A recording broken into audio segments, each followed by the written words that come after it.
Güclü xarakterli kişi kimi qadınlar həyatlarına hansı kişilər çəkirlər? Zəif və pasiv kişiləri.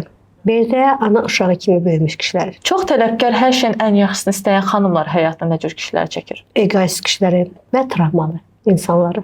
Təklikdən qorxan xanımlar həyatlarında nə cür kişilər çəkir?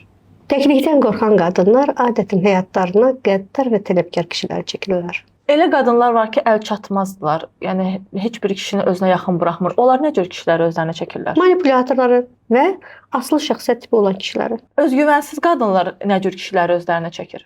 Özgüvənsiz qadınlar adətən özlərinə abuzer kişiləri və narsist xarakterli kişiləri cəlb edirlər. Bəs uşaq xarakterli qadınlar? Tiranları və bir də şorqəz kişiləri. Bəs güclü xarakterli, yetkin, emosional sabit kişiləri hansı qadınlar özlərinə çəkir?